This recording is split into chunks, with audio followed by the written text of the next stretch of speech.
Sylvain Chetang, qui est directeur national du service des politiques sociales et économiques et économiste en chef du Congrès du travail du Canada. Il est au CTC depuis avril 2008.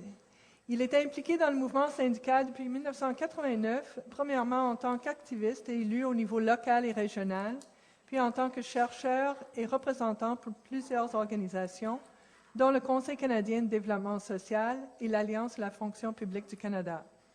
Il a fait ses études à Harvard University, où il a obtenu le diplôme du programme syndical. Il a également étudié à l'Université Laval et à l'UQAM, où il a obtenu des diplômes universitaires de premier cycle et un diplôme universitaire supérieur en relations industrielles et en économie. Merci. Oui, diplômé du CAM, je veux juste une anecdote, ça ne vous fera pas rire, là, mais j'ai déjà suivi un cours dans cette classe-ci. C'était Femmes et économie avec Ruth Rose comme professeur, et on était 2 hommes dans la classe. Et j'ai passé le cours. Je pense que juste d'être là, on a passé le cours, en tout cas. Et je me souviens très bien avec qui on travaillait. On travaillait avec la femme de Mario Dumont à l'époque, dans notre équipe de 3. C'était des moments très intéressants, je peux vous le dire. Donc, merci pour l'invitation. Je suis très heureux d'être ici. Très heureux d'être ici, premièrement, parce que ça me permet de quitter Ottawa. Vous savez, être un chercheur à Ottawa ces jours-ci, même ces dernières années, c'est un peu une perte de temps parce que les faits ne sont pas vraiment considérés dans les discours et dans les décisions. Alors, de sortir d'Ottawa, c'est bien, ça fait du bien. Donc, je suis heureux d'ici. Pour ceux qui ne connaissent pas le Congrès du travail du Canada, c'est toujours intéressant de le rappeler. C'est la centrale syndicale au niveau fédéral qui regroupe à peu près 70 % des travailleurs syndiqués au pays. L'équivalent provincial, c'est la FTQ. Et il y a bien sûr d'autres fédérations dans d'autres provinces. Et on a des districts locaux qui travaillons, bien sûr, à défendre la cause des travailleurs. Et le dossier de l'assurance-emploi, c'est un dossier clé puisque c'est un dossier qui est fédéral. Ce sont des dossiers clés pour nous avec celui des pensions sur lequel on passe beaucoup de temps. Bon, la première chose que je vais dire vite, c'est que je n'ai pas de PowerPoint. Oui, économiste en chef. Généralement, il y a une présentation PowerPoint qui vient avec ça, puis tout le monde est perdu après la 3e slide. Il n'y en a pas. Et ça s'explique très facilement. Le gouvernement fédéral a décidé de tabler sa législation sur le budget au début de la semaine, qui contenait bien sûr des attaques contre le droit du travail des travailleurs. Alors, ça m'a gardé un peu occupé. Mais il y a autre chose aussi qui m'a gardé un peu occupé. Hier, il y avait des travailleurs saisonniers qui s'affrontaient dans un match télé. Je pense que vous comprendrez de quel travailleur saisonnier je fais référence. Je viens d'Ottawa, mais je peux vous rassurer, je ne prenais pas pour Ottawa.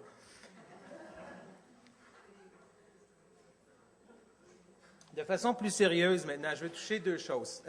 L'objectif de ma présentation, c'est de remettre en circonstance le dossier de l'assurance-emploi. À quoi sert l'assurance-emploi? Mais non pas simplement d'une perspective individuelle, mais son rôle comme programme dans l'économie en général. Mais la deuxième chose aussi que je veux discuter, c'est quel est l'impact, ou plutôt, qu'est-ce qui explique ces attaques-là contre l'assurance-emploi et dans quel cadre elles s'inscrivent. Et ce que je vais faire, c'est que je vais faire un retour sur les différentes attaques qui se sont produites dans les dernières années contre les travailleurs, simplement au niveau fédéral, pour vous démontrer essentiellement que l'ensemble des attaques ont un but très précis, que ce n'est pas que l'assurance-emploi qui est visée, mais qu'il y a d'autres programmes. Et ce but très précis-là est mettre des pressions à la baisse sur les salaires et les conditions de travail des travailleurs. Programme d'assurance-emploi. Bon, vous en avez parlé toute la journée. Je suis désolé, je n'étais pas ici ce matin. Si je me répète, restez avec moi. Mais je ne passerai pas une demi-heure là-dessus. Premièrement, je ne l'ai pas. Puis j'ai constaté que la dernière minute ressemblait à une minute d'un match de football, en passant. Mais quand on regarde le programme d'assurance-emploi, dans son rôle dans l'économie, il y a essentiellement 3 grands rôles qui sont très importants.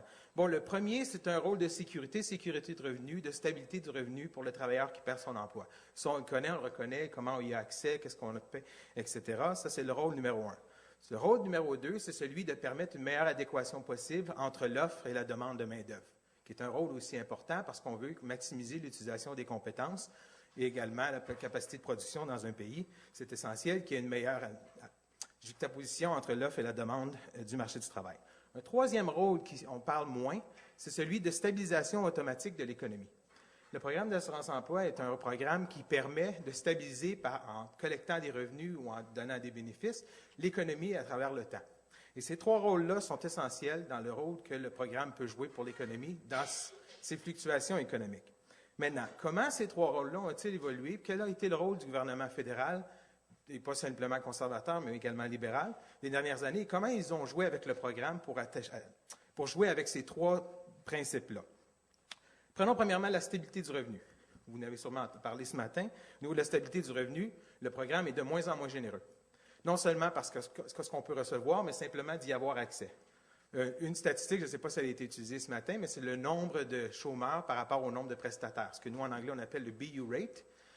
Ce taux de remplacement, pas le taux de remplacement là, mais le taux d'accès, combien de chômeurs ont accès au programme, a diminué de façon significative depuis 25 ans. On parlait d'à peu près 75 des chômeurs qui avaient le droit à des prestations régulières de l'assurance-emploi au début des années 90. Aujourd'hui, on est rendu à 35 Ça veut dire à peu près un chômeur sur 3, aujourd'hui, touche des prestations régulières d'assurance-emploi, comparativement à 75 en 1990. Bien sûr, le taux de remplacement aussi n'est pas le même. On se souvient, il y a plusieurs années, c'était 2/3, c'est rendu 55 du revenu. Donc, ce qu'on constate au niveau de la stabilité, du revenu, le programme en tant que tel, ce qui est supposé d'offrir, c'est-à-dire une sécurité du revenu, cet aspect-là se détériore. Donc, il joue un moins grand rôle pour stabiliser le revenu. Mais qui est touché par ça? Vous allez dire, les travailleurs qui ne touchent pas aux prestations d'assurance-emploi qu'ils ont payées. Oui, mais il n'y a pas qu'eux. Il y a également l'économie locale qui est touchée par ça, parce que c'est de l'argent qui n'est pas injecté dans l'économie, qui n'est pas dépensé. Vous allez dire, qui d'autre qui est touché par ça? Je vais vous dire les gouvernements également. Si vous avez déjà été prestataire d'assurance-emploi, vous payez de l'impôt sur ces prestations-là. Nous, on a calculé rapidement, on a fait une petite étude qu'on va republier bientôt, qui regarde quel est l'impact économique des réformes depuis les années 90 et combien d'argent ne va pas dans l'économie aujourd'hui en fonction de ces réformes-là. Ce qu'on a fait, c'est qu'on a fait quelque chose de très simple, pas de graphique de calcul économétrique. On a simplement appliqué le taux d'accès à l'assurance-emploi des années 90, autour de 75 puis on s'est dit, et si le programme était le même et à peu près 75 des chômeurs aujourd'hui avaient accès à l'assurance-emploi, combien d'argent irait dans l'économie? Combien d'argent de plus irait dans l'économie? Ça représente pour 2012, selon nos calculs, 10 milliards de plus qui seraient dépensés par les chômeurs dans l'économie, permettant à l'économie locale de mieux rouler, permettant de sauver des emplois, augmentant les revenus également. Donc, ça joue un impact économique significatif. Deuxième rôle, le rôle d'adéquation entre l'offre et la demande. Bon, je pense que vous avez parlé en long et large de la redéfinition de qu'est-ce qu'un emploi convenable et qu'est-ce que ça a comme impact. L'impact est significatif dans le sens où on ne permet pas aux travailleurs d'avoir assez de temps pour se trouver un emploi correspondant à leur qualification et à leurs besoins. Quand je parle de besoins, quand on signe une hypothèque à 35 40 de nos revenus, on ne peut pas accepter un emploi de 30 de moins.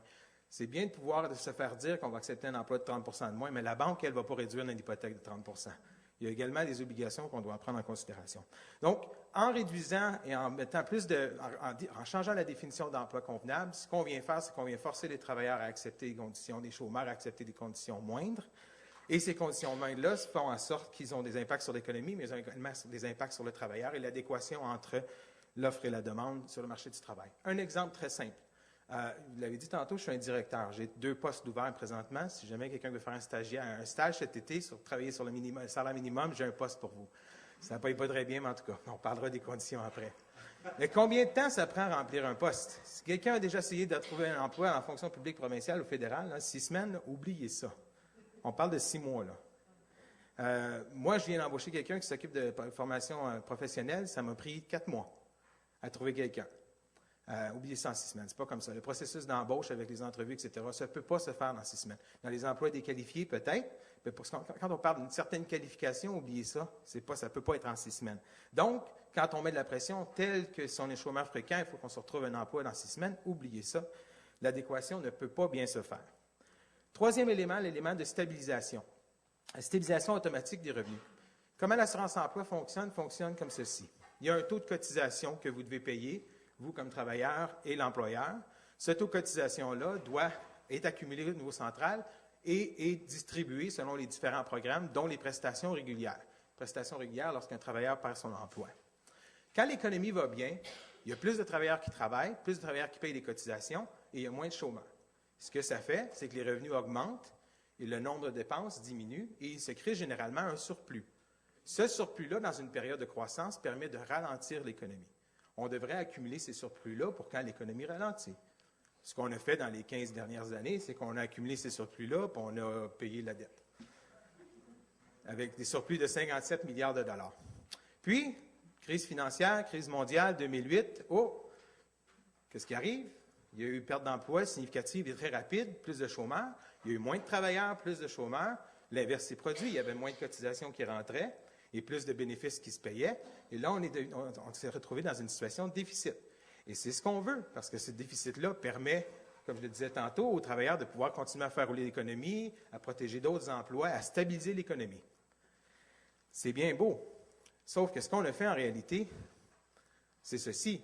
On s'est dit, il y a un déficit, là, il faut faire quelque chose. On avait prévu avant la crise financière que s'il y avait un déficit, on allait augmenter automatiquement les cotisations pour balancer ça le plus rapidement possible.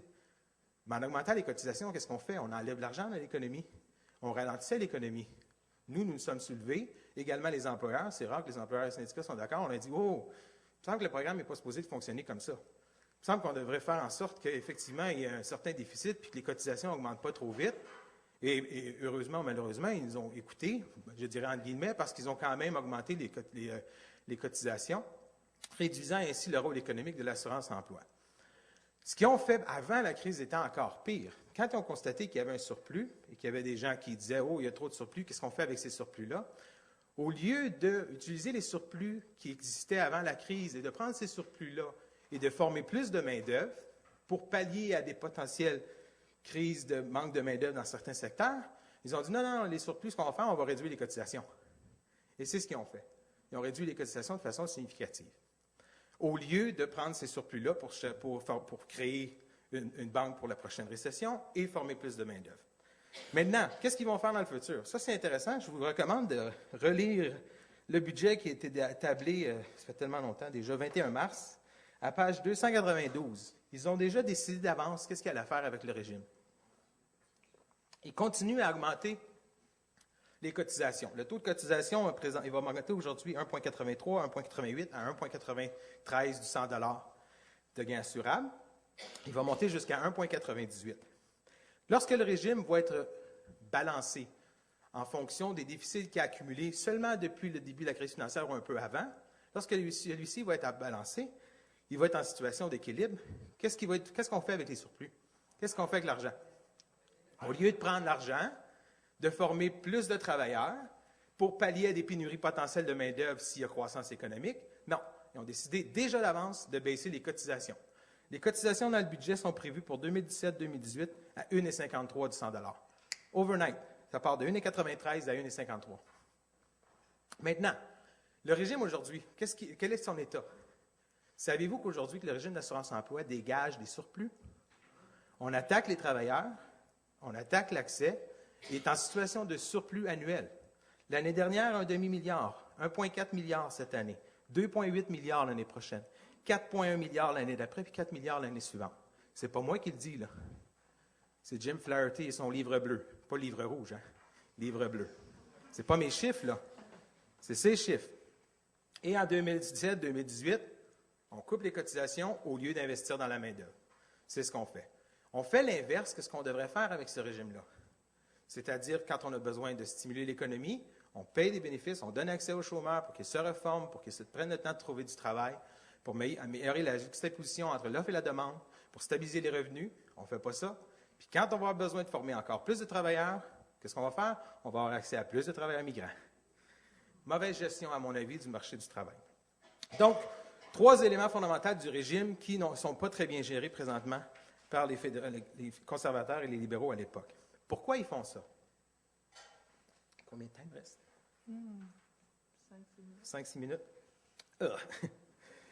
Pourquoi ils font ça? Bon, un peu plus tôt, on parlait des argumentaires qu'ils utilisaient, c'est-à-dire qu'il faut s'attaquer aux fraudeurs, il faut connecter les Canadiens avec les emplois disponibles. Ça, c'est ce qu'ils utilisent pour vendre. Mais le vrai motif derrière les réformes de l'assurance-emploi n'est pas lié à une politique de marché du travail.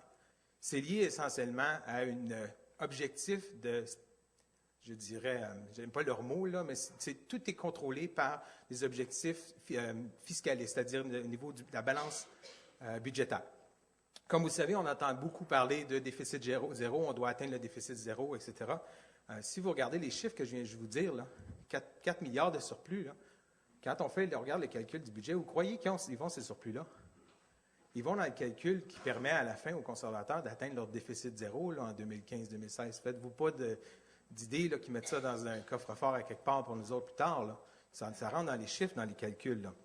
Donc, le vrai objectif, et quand on regarde la réforme depuis les années 90, à l'époque Axworthy et autres, c'est celui de réduire les déficits, d'atteindre le déficit zéro, celui de réduire les dépenses de l'État, celui de réduire la taille de l'État. Ça, c'est l'objectif numéro 1. Les conservateurs actuels, ce qu'ils ont dit, c'est qu'on va réduire la taille de l'État, mais ils ne veulent pas toucher aux transferts aux provinces. Ils ont d'ailleurs déjà prédéterminé quels vont être les transferts en matière de santé, sociale, etc. Ils ne touchent pas à ça. Mais s'ils veulent réduire la dépense, qu'est-ce qu'ils peuvent toucher d'autre? Les transferts aux individus et les dépenses de programme, puis les transferts à l'étranger. Et c'est ce qu'ils font.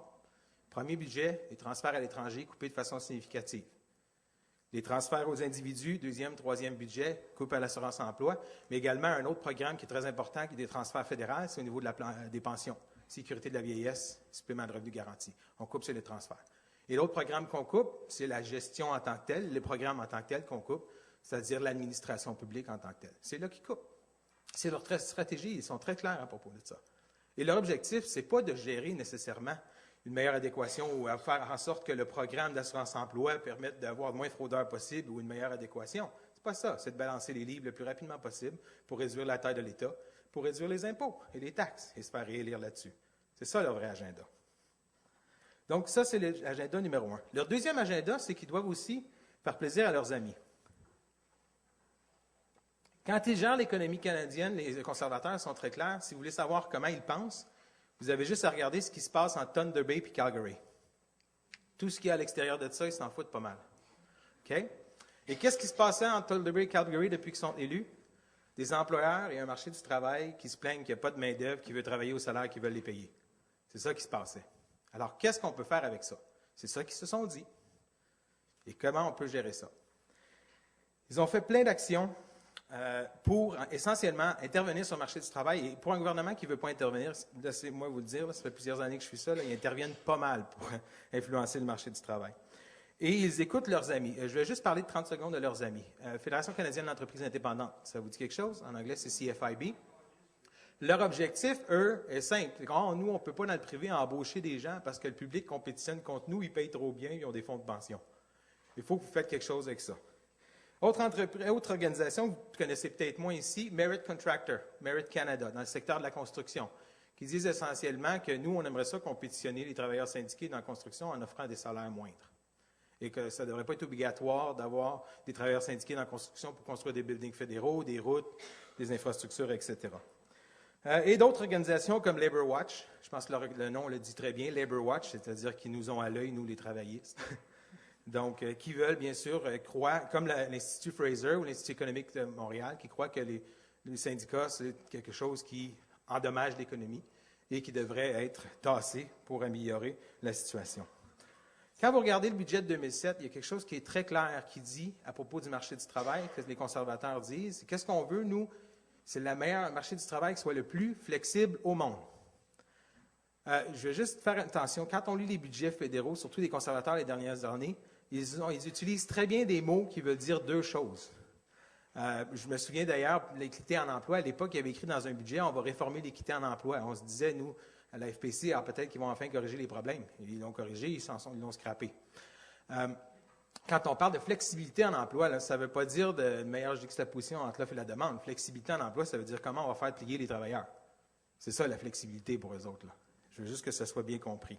Et depuis 2006, depuis qu'ils sont en place, ils ont mis en place plusieurs mesures qui se disent de flexibilité, qui se disent d'adresser la situation du marché du travail, mais qui veulent faire surtout plaisir à leurs amis et à la façon dont ils voient la situation entre Thunder Bay et Calgary.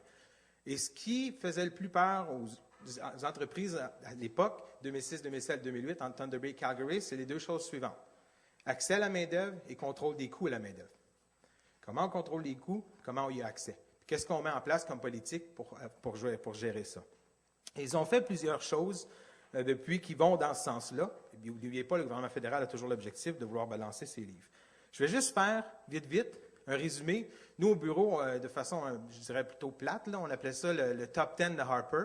Je ne sais pas si vous connaissez David Letterman ou ces émissions américaines qui ont le top 10. On a un top 10, mais il n'est vraiment pas drôle. Qu'est-ce qu'ils ont fait depuis 7-8 ans pour attaquer les travailleurs qui touchent les objectifs de réduire les coûts de l'État, réduire les coûts pour les employeurs, etc. J'en parlais vite, l'équité en emploi, l'équité salariale au niveau fédéral. Ils l'ont scrappé. Ils ont dit que c'était équitable maintenant pour une femme d'être payée la même chose qu'elle devrait être payée dans le privé. C'est ça pour eux autres, l'équité salariale. OK? Qu'est-ce qu'ils ont fait aussi? La loi sur les salaires dans les projets de construction fédéraux.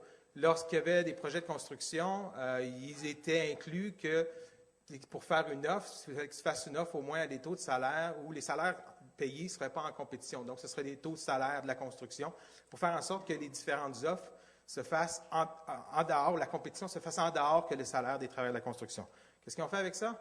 Ils l'ont scrappé. Pour faire plaisir à qui? Merit Contractor. Qu'est-ce qu'ils ont fait aussi? Ils ont ouvert les portes plus grandes à travers le programme des travailleurs étrangers, de 200 000 à 450 000. L'objectif est bien entendu de faire en sorte qu'il y ait plus de main-d'œuvre qui rentre pour pallier cette pénurie entre Thunder Bay et Calgary. Et encore plus, ils sont allés jusqu'à dire que vous avez le droit en plus de payer 15 % de moins. Ça, avec les pressions qu'on a faites dans les derniers mois, c'est scrappé temporairement. Mais il y avait là non seulement une supposément pénurie, mais en plus, ça devenait une compétition désavantageuse puisqu'ils pouvaient payer ces salariés-là moins cher. Qu'est-ce qu'ils ont fait aussi? Intervention dans les relations de travail comme on n'en a jamais vu. Au public, dans les sociétés de la couronne et au privé. Au public, essentiellement, ils sont venus dire aux syndicats fédéraux, dans le but de contrôler les dépenses, mettre des pressions sur les salaires, vous avez le droit à l'augmentation de salaire que vous voulez. Bon, on pense que ça devrait être 1,5, mais l'enveloppe totale, elle ne bougera pas. Fait que moi, j'appelle ça du cannibalisme. Là. Si tu veux une augmentation de salaire de 2 mais deux personnes sur 100 qui vont perdre leur emploi. Ou bien tu vas faire quelque chose d'autre, on va trouver une autre façon de travailler. C'est essentiellement ça qu'ils ont mis en place. Intervention aussi dans le privé, avec des interventions dans les conflits de travail à Air Canada, CP Rail, Canada Post, Post Canada. Post Canada, c'est encore pire. Il y avait une entente entre l'employeur et les travailleurs, et ce qui a été imposé était moindre que l'entente. Juste pour donner une idée comment ça peut être horrible. Et plus récemment, cette semaine, dans le projet de loi C-60, le projet de loi budgétaire, et pour la première fois, c'est toujours le dernier élément du projet de loi. Il y a une attaque encore directe sur le droit du travail, où on dit essentiellement que le Conseil du Trésor va pouvoir maintenant dire à une société de la couronne quel devrait être ton mandat.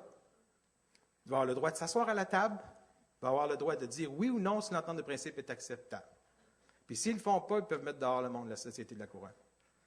Donc, complètement repris le contrôle sur les négociations des sociétés de la couronne.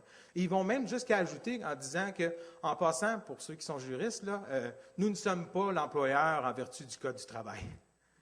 Et c'est dans la loi. Allez le voir, ça vaut la peine. C'est incroyable. Donc, une autre attaque directe au niveau des relations de travail qui veulent mettre de la pression sur les salaires. Bien sûr, il manque de main-d'œuvre. Alors, s'il fallait trouver de la main-d'œuvre, ils ont décidé de mettre 20 000 personnes dehors au fédéral. Comme ça crée du monde disponible pour aller travailler en Alberta. J'exagère, mais avec les effets, on parle de 40, 50, 60 000 travailleurs qui perdent leur emploi, plus les potentiels de croissance. Autre attaque également. Je ne parlerai pas, je ne rentrerai pas dans les détails, toutes ces négociations d'entente, pas de partenariat, d'entente de négociation de libre-échange avec des pays qui offrent des conditions de travail qui sont moindres. Et enfin, 0 minute. Ah non, mais ça, c'est ma minute de football, c'est ça, OK. Et enfin, je parlais de la sécurité de revenu. Bien sûr, ils ont cette idée qu'il va y avoir une pénurie de main-d'œuvre incroyable dans le futur, mais ils ont surtout cette idée qu'ils veulent balancer leur livre. Ce qu'ils ont fait, c'est qu'il faut gérer la question du vieillissement de la population et la meilleure façon de les faire travailler plus longtemps, qu'il y ait plus de travail dans le marché du travail, c'est de ne pas leur donner un chèque à 65 ans, mais de leur donner à 67 ans. Si vous vous souvenez bien, il y a 2 ans, déjà 2 ans, un projet de loi qui a été passé qui fait en sorte que ceux qui sont nés après une certaine date n'auront pas le droit à la sécurité de la vieillesse avant l'âge de 67 ans. Et ainsi de suite. Donc, tout ça pour dire que quand on parle de la réforme de l'assurance-emploi, elle s'inscrit, oui, c'est une attaque directe. Oui, ce n'est pas acceptable. Oui, il faut faire quelque chose, mais il faut également penser plus large et voir que ça fait partie d'une série d'attaques qui visent essentiellement au gouvernement fédéral de balancer ses livres et d'intervenir sur le marché du travail pour pousser à la baisse les salaires, que ce soit au niveau fédéral, que ce soit dans le privé. Le but étant, bien entendu, optimement pour eux, de réduire la taille de l'État, de réduire les dépenses, de réduire les impôts et de se faire réélire sur cette base-là. Merci. Merci beaucoup.